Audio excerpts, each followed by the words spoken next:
Governor Andrew Cuomo joins us now. He's the author of the new book, American Crisis: Leadership Lessons from the COVID-19 Pandemic. First, thank you for joining us. And second, your response to Mark Meadows. Thanks for having me, Nicole. Remember the line in A Few Good Men where Jack Nicholson, frustrated, says, you can't handle the truth? You can't handle the truth. That was Mark Meadows. Yeah, that was Mark Meadows, I think, on that interview. We can't control the pandemic. That is just not a fact. But that answers the riddle of why the White House did what they did since day one, January, when they got the Peter Navarro memo saying millions would be affected. What they believe is they can't control the spread of the virus, so they never tried. It was preemptive capitulation. It was the great American surrender. They saw the enemy and they laid down arms. You can control the spread of the virus. Other countries have done it. New York has done it. We were told we were going to have 140,000 people in our hospitals. We only had 18,000 because you can flatten the curve. This is a consequence of our actions. At this point, it is man-made.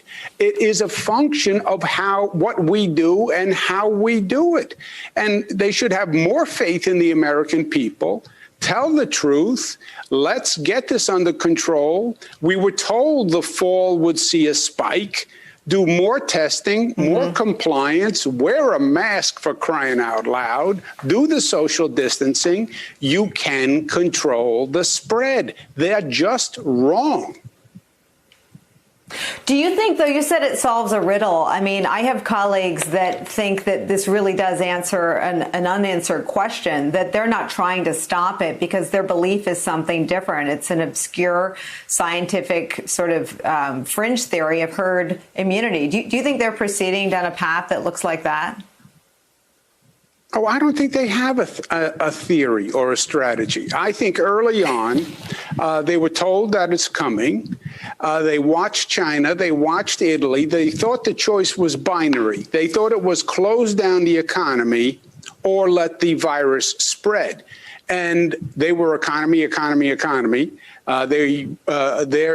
thought was they'll just deny the virus and let it spread and tell everyone that it doesn't really exist. It's a figment of the imagination. It's a Democratic hoax. It's going to be gone. And they thought they could carry that through Election Day.